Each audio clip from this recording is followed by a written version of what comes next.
அனைவருக்கும் வணக்கம். நான் விப்லா ஸ்ரீ சாய் கிளினிக் டாக்டர் விப்லானந்தி.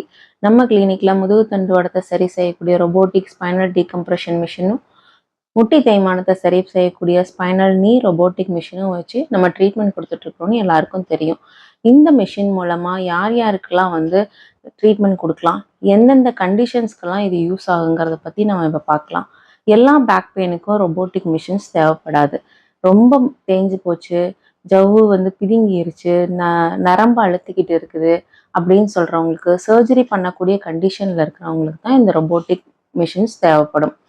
உதாரணத்துக்கு தண்டுவடத்தில் இருக்கிற எலும்புகளை நம்ம வெர்டிப்ரான்னு சொல்லுவோம். இப்ப கழுத்து தண்டுவடத்தை பத்தி நம்ம பார்க்கலாம். இப்ப கழுத்து எலும்புல 7 வெர்டிப்ரா இருக்குது.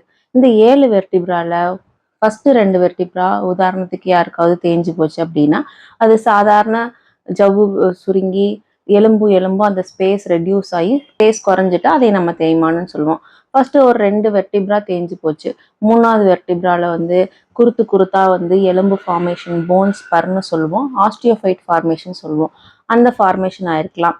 4வது 5வது எலும்புல நல்ல அழுத்தமாகி அந்த நியூக்ளியஸை அழுத்துற அளவுக்கு தேய்மானம் ஆயிருக்கலாம்.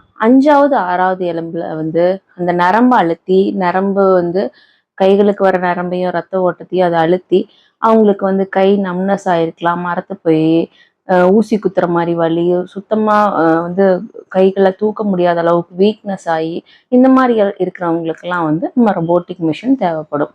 இதே நார்மல் ட்ராக்ஷன் அப்படின்னா, நார்மலா எல்லா எலும்புகளுமே அதனோட ஸ்பேஸ் ரெடியூஸ் ஆயிருந்துச்சுன்னா நார்மல் பிசியோதெரபியில இருக்கிற ட்ராக்ஷன் மிஷினே போதுமானது. பட் இந்த மாதிரி ஒவ்வொரு எலும்புலையும் ஒவ்வொரு காம்ப்ளிகேஷன் இருக்குது அப்படின்னா அதுக்கு ரொபோட்டிக் மிஷின் தேவைப்படும். இந்த ரொபோட்டிக் மிஷின் எப்படி வேலை செய்யும் அப்படின்னா, இது ஃபுல்லி கஸ்டமைஸ்டு. இதுல நம்ம சிஸ்டம்ல ரொபோட்டிக் மிஷின்ல இருக்கிற சிஸ்டம்ல நம்ம நம்மளுடைய கண்டிஷனை என்டர் பண்ணிடுவோம். என்டர் பண்ணும்போது இந்த C1 வெர்டிப்ரால இந்த பிரச்சனை இருக்குது, C2 வெர்டிப்ரால இந்த பிரச்சனை இருக்குது, C3 வெர்டிப்ரால இந்த பிரச்சனை இருக்குதுன்னு அதில் நம்ம ஃபீட் பண்ணிட்டோம்னா அது ஒவ்வொரு எலும்பா இழுத்து ஒவ்வொரு எலும்பா ஷேக் பண்ணி இழுத்து அதனோட அனாட்டமியை கரெக்ட் பண்ணும். உதாரணத்துக்கு நார்மல் ட்ராக்ஷன் அப்படின்னா பெல்ட் போட்டு இடுப்புலையோ கழுத்துலையோ பெல்ட் போட்டு அந்த ஸ்பேஸை இப்படி இழுத்து கொடுக்கும். அது என்ன பண்ணுன்னா ஓவரால் ஸ்பைனையும் இழுக்கும். பட் நம்ம ரொபோட்டிக் டீகம்ப்ரெஷன் மிஷின் என்ன பண்ணுன்னா ஒவ்வொரு எலும்பு C1 C2னா C1 C2 மட்டும் இப்படி லைட்டா ஷேக் பண்ணி இப்படி ஆட்டி இழுத்து கொடுக்கும். இதுலயே ஆன்டீரியர் டீகம்ப்ரெஷன், போஸ்டீரியர் கம்ப்ரெஷன் எல்லாம் இருக்கும். முன் பக்கம் தேய்மானம், பின்பக்க தேய்மானம், நரம்பு அழுத்தம், பைலேட்ரல் கம்ப்ரெஷன் எல்லாம் இருக்கும். இந்த மாதிரியான கம்ப்ரெஷன் எல்லாம் நம்ம ரொபோட்டிக் மிஷின் என்ன பண்ணோம் அப்படின்னா அதுல ஆக்சியல் டீவியேஷன், லேட்ரல் டீவியேஷன் எல்லாம் இருக்குது. அது ட்ராக்ஷன் பண்றது மட்டும் இல்லாம அந்த கம்ப்ரெஷனை ரிலீவ் பண்றது மட்டும் இல்லாம எந்த இடத்துல இப்போ போஸ்டீரியர் கம்ப்ரெஷனா இருந்துச்சுன்னா போஸ்டீரியரை மட்டும் போய் கரெக்ட் பண்ணும், ஆன்டீரியர் கம்ப்ரெஷனா இருக்குதுன்னா ஆன்டீரியரை மட்டும் போய் கரெக்ட் பண்ணும். அதே மாதிரி நரம்பு ஒரு சைடு மட்டும் அழுத்தி இருக்குதுன்னா அந்த ஒரு சைடுல இருக்கிற நரம்பை மட்டும் அழுத்தத்தை மட்டும் எடுத்துட்டு வந்துடும்.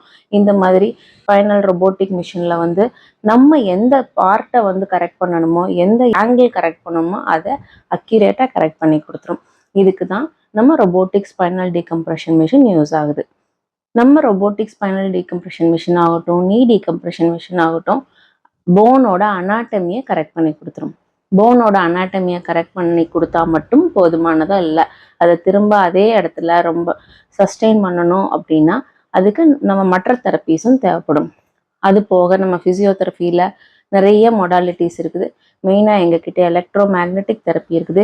இது எந்த மாதிரியான ஷூட்டிங் பெயின், ஷார்ப் பெயின், டம் பெயினாக இருந்தாலும் அதை நம்ம சரி பண்ணிக்க முடியும். இது மாதிரி நம்ம ரொபோட்டிக் மிஷின் வச்சு அனாட்டமியை கரெக்ட் பண்ணிடுறோம், பிசியோ மொடாலிட்டிஸ் வச்சு வலிகளை குறைச்சிடுறோம். ரெண்டாவது ஆயுர்வேதா தெரப்பி பார்க்கலாம். ஆயுர்வேதா தெரப்பி எதுக்கு அப்படின்னா உள்ளுக்குள்ள இருக்கிற ஜவ்வை சுற்றி இருக்கிற லிகமெண்ட்ஸ் எல்லாம் ஸ்ட்ராங்கர் பண்றதுக்கு தான் ஆயுர்வேதா தெரப்பி. இந்த ஆயுர்வேதா தெரப்பி பண்றதுனால அனாட்டமியா ரொபோட்டிக் மிஷின் கரெக்ட் பண்ணி கொடுத்துரும். உள்ள இருக்கிற ஜவ்வுகளை ஸ்ட்ராங்கர் பண்ணிட்டா திரும்ப நம்ம வராம பாத்துக்கிறதுக்கு இந்த ஆயுர்வேதா தெரப்பி ஹெல்ப் பண்ணுது. ஆயுர்வேதா தெரப்பியில நிறைய வகையான வைத்தியங்கள் இருக்குது. 7 நாளைக்கு ஒரு தெரப்பி போயிட்டே இருக்கும். உதாரணத்துக்கு உள்ளுக்குள்ள இருக்கிற ஜவ்வுகளுக்கு லூப்ரிகேஷன் கிடைக்கணும் அப்படின்னா ஜவ்வை சுற்றி ஜாயிண்ட்டை சுற்றி மாவு மாதிரியான ஸ்ட்ரக்சர்ஸ் ஃபார்ம் பண்ணி அதுக்குள்ள பல மூலிகளால் ஆன காய்ச்சின எண்ணெய்களை ஊற்றி ஊற வச்சு அந்த ஜவ்வுக்கான லூப்ரிகேஷன்ஸ் கொடுக்குறாங்க. நெக்ஸ்ட் வந்து அந்த சுற்றி இருக்கிற லிகமெண்ட்ஸை ஸ்ட்ராங்கர் பண்ணுறதுக்கு அபியங்கம் தெரப்பி கொடுக்குறாங்க. மூணாவது வந்து அந்த ஜவ்வுகள் வந்து மேலும் வந்து ஃப்ளெக்சிபிலிட்டி கொடுக்கறதுக்கு பொடிக்கிளி, இலக்கிளி, நவரக்கிளின்னெல்லாம் கொடுக்குறாங்க. எல்லாத்துக்கும் மேலே அந்த மசில்ஸை டைட்டன் பண்ணுறதுக்கு உத்வர்த்தனம் தெரப்பி கொடுப்பாங்க. இதெல்லாம் கொடுக்கறதுனால என்னாகும் அப்படின்னா லிகமெண்ட்ஸ், கேப்சூல்ஸ், மசில்ஸு, டெண்டன்ஸ் எல்லாமே வந்து ஸ்ட்ராங்கர் ஆகும். இது ஸ்ட்ராங்கர் ஆகும்போது திரும்பவும் அந்த எலும்பை வந்து தேய்மானத்துக்கு விடாமல் கரெக்டான பொசிஷனில் அது ஹோல்டு பண்ணி வைக்கும்.